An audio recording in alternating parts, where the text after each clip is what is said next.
Hi friends, welcome to Ftopreview.com.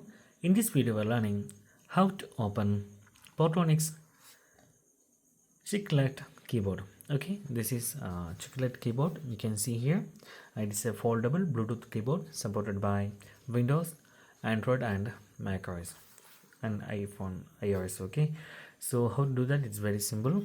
You can see here. You can simply just open this thing like this. There is no other functions. You can see here. Simply close this and simply open, and there is no magnetic field, I think, but actually it is there is a magnetic field, so it will goes like this, and you can see that.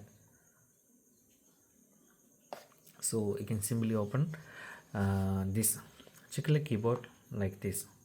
So that's guys, very simple tutorial. And if you need any kind of Android or iPhone tutorial, just comment below. I will post my replays as video so you can easily watch and understand it. And if you enjoy this video, please like, comment, share and subscribe our channel for getting more videos like this. Thank you so much for watching. Have a nice day. Bye bye.